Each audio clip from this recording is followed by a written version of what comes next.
Around the 1960s, a beloved, award-winning, prolific author stepped outside one day and burned his 250-page novel that he had been working on for weeks. Weeks of pure, genuine contemplation of thoughts, time alone, time wrestling with his inner creative psyche, making intricate choices, even just showing up for an hour every day, all gone with the spark of a match in a flick of the fingers. He later went on to say, I could have very easily sold the book, but the trick was to get the winter constellations in the midsummer sky without anyone knowing about it, and it didn't take 250 pages to do that. But what about those other 10 pages that were left out?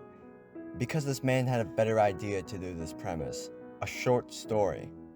And later on, this piece went on to become one of the most perplexing yet intriguing stories of the 1960s, gave birth to one of the most obscure yet highly praised films of all time, and defined the author's legacy.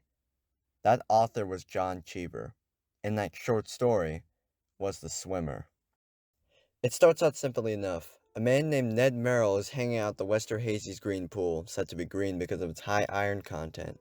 As Neddy lays in the green pool, drinking a glass of gin, he realizes something about the map of his county. 15 pools, all lined up across an 8-mile stretch that he can use to walk, no, swim through, to draw an almost perfect path back home. He was not a practical joker, nor was he a fool, but he was determinedly original, and had a vague and modest idea of himself as a legendary figure. The day was beautiful, and it seemed to him that a long swim might enlarge and celebrate its beauty.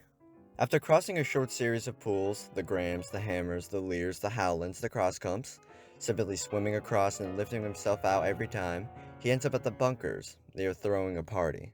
The water refracted the sound of voices and laughter and seemed to suspend it in midair. The bunker's pool was on a rise, and he climbed to some stairs to a terrace where 25 or 30 men and women were drinking. The only person in the water was Rusty Towers, who floated there on a rubber raft. Oh, how bony and lush were the banks of the Lucinda River. Prosperous men and women gathered by the sapphire-colored waters where caterers' men in white coats passed them cold gin. Overhead, a red de Havilland train was circling around and around and around in the sky, with something like the glee of a child on a swing. Ned felt a passing affection for the scene, a tenderness for the gathering, as it was something he might touch. In the distance, he heard thunder. He gets a glass of gin and tonic from a bartender who gives it to him joyfully. He eventually leaves the party to find himself at the levees. He quickly realizes that they are away, but he thinks that they were only just home months ago.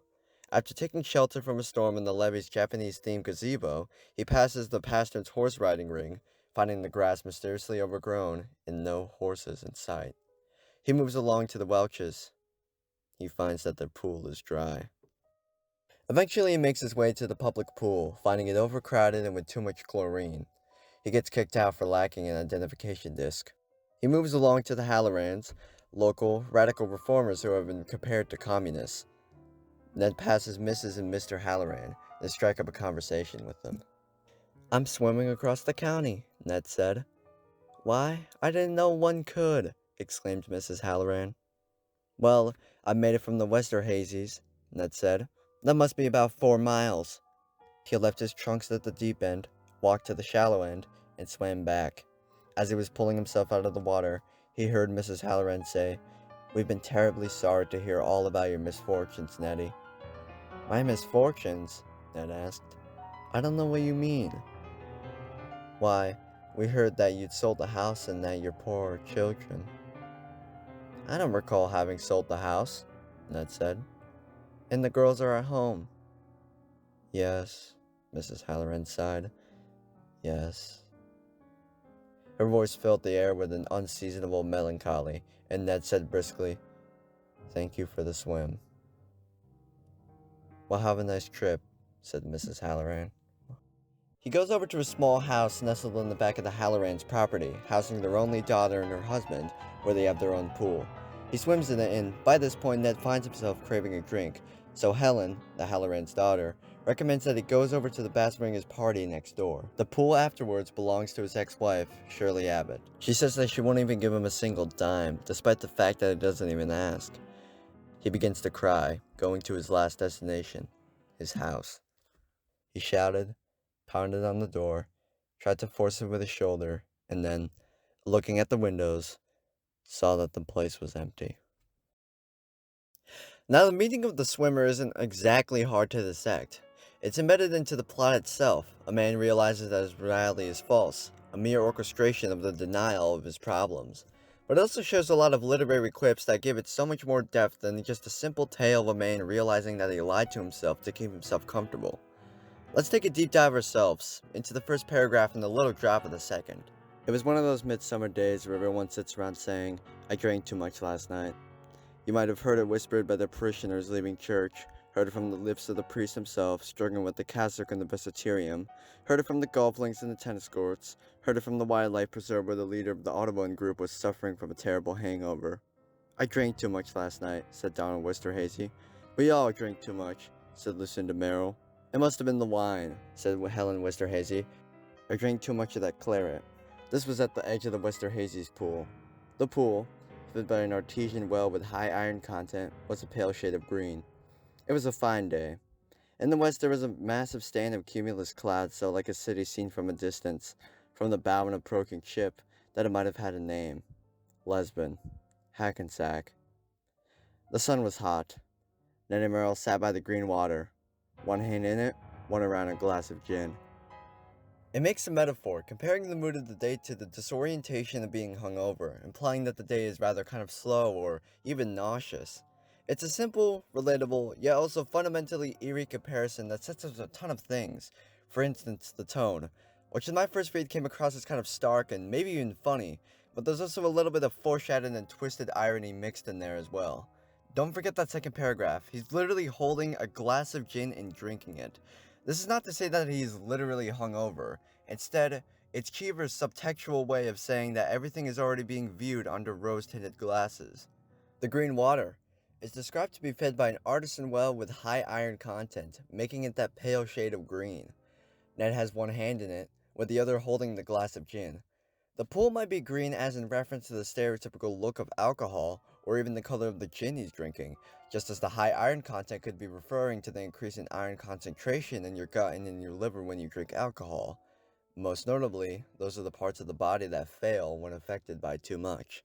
This might all sound like a stretch, but the reason is that we haven't consulted the real analytical elephant in the room: the pools. What do the pools symbolize? They're all mostly a static image throughout the entire story, a mere setting of where the events take place, yet they're undoubtedly an important part of analyzing the swimmer.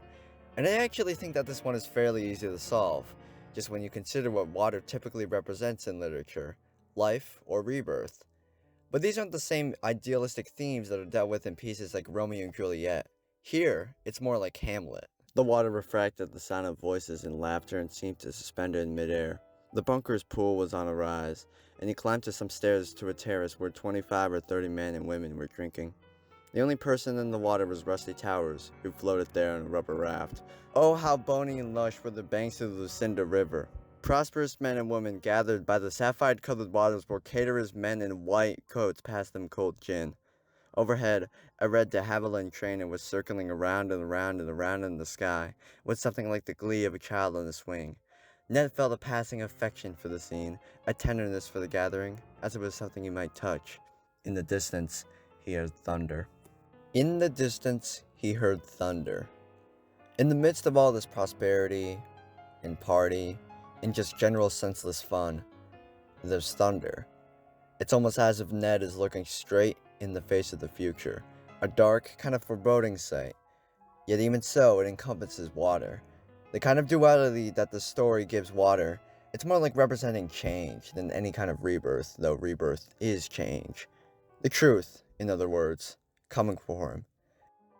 But I don't believe that the story is just about water, change, and alcoholism, although it does say a lot about these themes. There's also another layer to the story is, quite frankly, kind of hard to explain.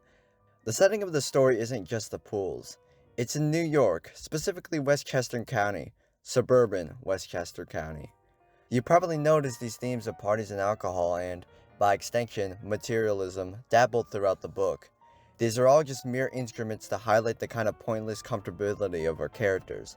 Everyone in the story is constantly right where they need to be.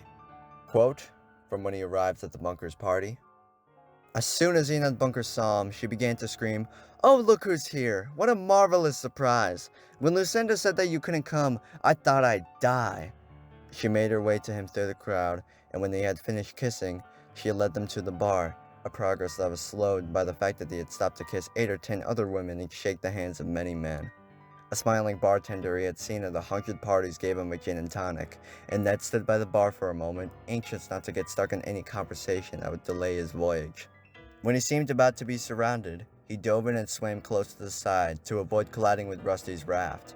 He climbed out at the far end of the pool, bypassed the Tomlinsons with a broad smile, and jogged up the garden path. The gravel cut his feet, but this was only unpleasantness. Surprisingly enough, this is actually a very similarly formatted paragraph to the one I showed last time. It depicts a pleasant, or even kind of wonderful situation, but at the end switches up on us. Yet even the switch up is kind of ambiguous. The story, in this sort of way, is infinitely recursive.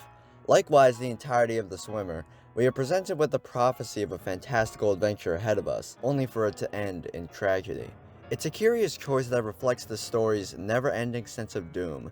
Yet we're presented with the almost ideal atmosphere, hanging out with friends in the backyards of our house in the summer, enjoying a nice swim. To be able to explain the suburban nightmare that is The Swimmer, we need to turn back the clock on why it was made. The strict origins, or rather why The Swimmer was written, are hard to find, but we can pick up a few clues. In her recent biography, When All the Men Wore Hats, Susan Cheever, John Cheever's daughter, writes that it began in the summer after hearing and seeing a series of incidents around his Westchester County neighborhood. A man leaving his wife and kids and taking all the furniture, his gay affair with Ned Roham at the public pool, his neighbor's pools, his own alcoholism, and after seeing a red de Havilland train or airplane go off for a spin and imagine that the pilot was laughing, he was inspired to start writing the Swimmer novel that summer. These ideas and little notions are even left in the final story. A red de Havilland is seen circling around in the sky above the bunker's party, and when Ned goes home, he finds all the furniture out of his house. But there's also one piece of inspiration that I'm clearly omitting out. It's actually probably the most damning of all. See, Ned describes his adventure as a voyage, or that the people he found in those places were natives whose culture had to be preserved. But most importantly, he thinks of himself as, quote, the legendary figure. When Cheever was originally conceptualizing the story, when it was a novel, he wanted to make it a straight retelling of the Greek myth of Narcissus, an ancient hunter who rejects all romantic advances and, in his hubris, falls in love with the reflection of himself in the water. But it would actually be another widely popular Greek myth that would share the same surprising relationship with the swimmer, Homer's Odyssey. I'm sure you know the story. The parallels here are bleak, both in the sense that they're clear, but also that they're kind of vague. At least, and spoilers for Homer's Odyssey, that Odysseus gets back his throne. Ned gets back home and finds a ruined, destroyed mess, and a complete shattering of his reality that I think Cheever intended as a desecration of the American spirit. The story, published in 1964, would have been right in the midst of the Cold War. These ideas are even echoed in the story. The Hallorans are regarded as communists by their community, though they just consider themselves extreme social reformers. Ned thinks about the Basswingers, in reference to how they always invite Ned and Lucinda but how they never come over. They were always rebuffed, and yet they continued to send out their invitations, unwilling to comprehend the rigid and undemocratic realities of their society. And yet this thought is coming from a man who is also stuck in his own world. It's almost as if he's kind of a hypocrite. But this is all done in great detail to highlight the impotency, or perhaps irrational paranoia, of that era. Oh, and don't forget the levee's Japanese-themed gazebo and the storm.